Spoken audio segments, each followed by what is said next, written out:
Hello everyone! Today I'm going to teach you some key expressions to sound more professional, more confident in English. So, earlier today I posted a story telling you that that I woke up with the desire to go deeper into some words that I taught you last week. Do you remember we did a quiz on words like, actually expressions like sort through details, ripple effect, move the needle, double-edged, and reinforce. Now, today I want to go deeper into sort through details and ripple effect. And this is because next week, I am kind of celebrating the launch of the literary workshop on the book Atomic Habits. So you will have access to this class until Wednesday. That day, I'm going to take it down, but so far you can watch it as much as you can. So let's get started with the first phrase, sort through details. Hello, everyone.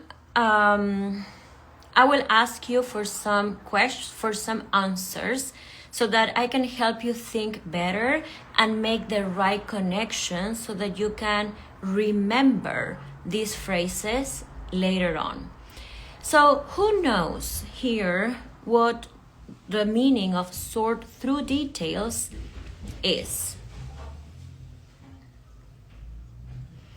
So the meaning of this phrase is to review, organize, analyze information, things, and I'm going to write the phrase sort through details. So as I was saying, I don't know if you can see it, but as I was saying, it means to order, to review, to analyze. And what I want us to do here is to focus on the verb sort. We are just going to think about the word sort for a minute. And sort can be a noun or a verb. But in this particular context, it is a verb. Sort through details. My question for you is, what kind of verb is it? Is it a regular verb or an irregular verb? What do you think? Does anyone know here? Hello, Gabby. How are you? So it is a regular verb. So if you want to talk about the past, you will have to use the ed, sorted. Maybe I sorted through details yesterday. So now that we talked about the meaning, we also talked about the verb, sort, that it is a regular verb. Let's make even more connections. What other things can you sort through? What other things? Because we can use the expression sort through with many other objects. What are those? What do you think they are?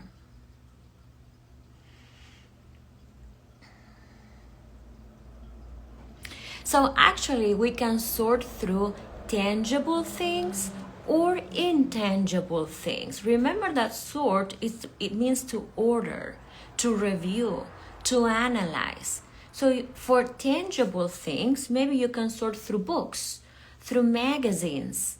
You can sort through emails. And for intangible things, you can sort through feelings, through ideas, through emails. And I love this one. Because sometimes we think that sort through is just with objects, but you can also use it with intangible things. And for my students who did maybe and your brain at work or Dare to Lead, we know how important it is to sort through your feelings or your emotions before or after meetings. Okay, now my next question for you is this. You might have heard a lot of teachers say, don't think in Spanish. Well, that is wrong. That is wrong, that is old-fashioned. And I used to think the same thing until I became a neuro-language coach. From the neuroscience perspective, we know that it is okay, it is just natural to go back to our mother tongue, to what the brain knows, to build more knowledge, to learn a new language. So if you do this because it's by default, it's okay.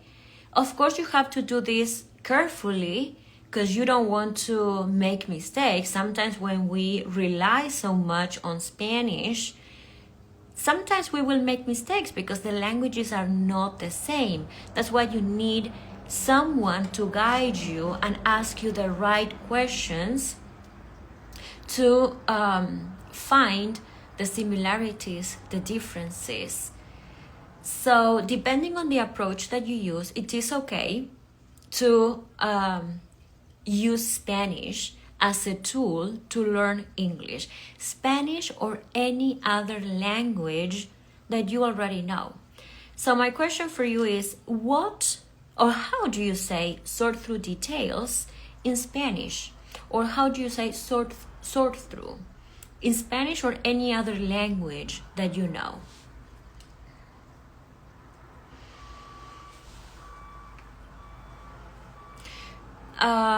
So it could be analizar detalles. It could be analizar detalles.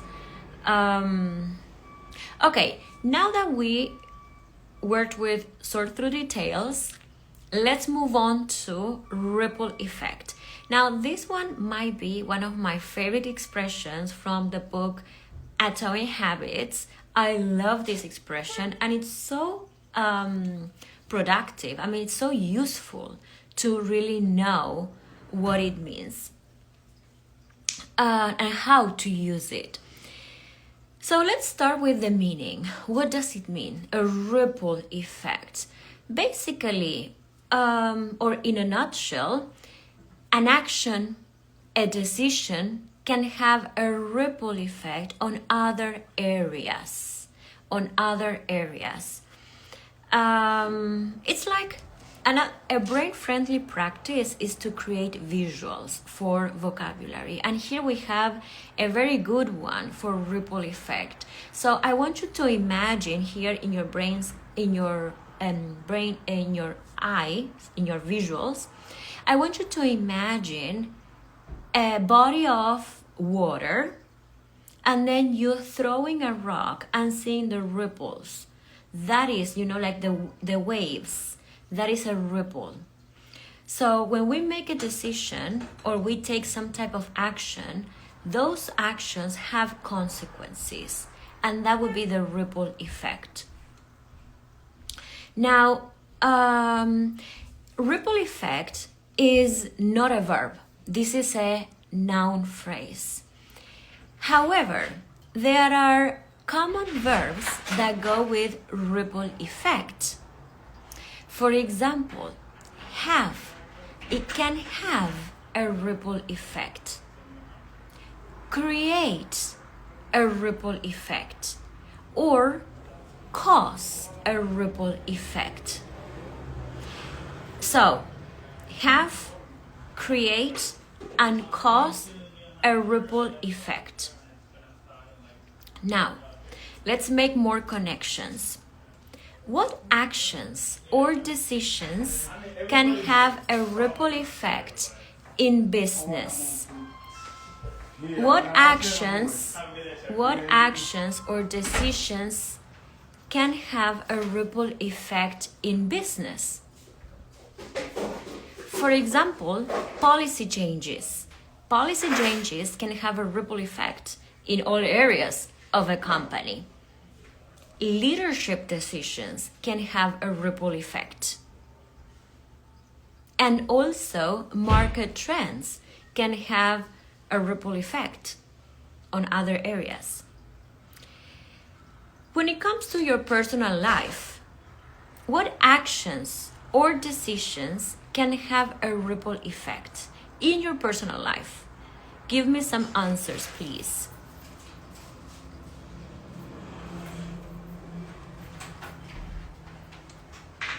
For example, health decisions. Let's say that you decide to quit smoking. That can have a ripple effect on your health, for sure. It can have a ripple effect on your energy level. It can have a ripple effect on your skin. To be married, exactly. Well done, Gabi. It has a ripple effect.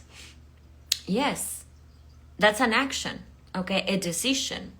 It changes the course of your life. So, ripple effect.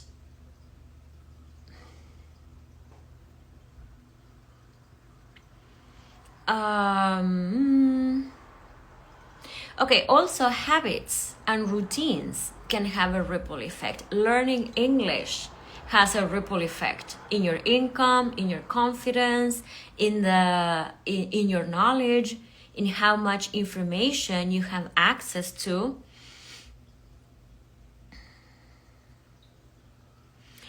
Okay.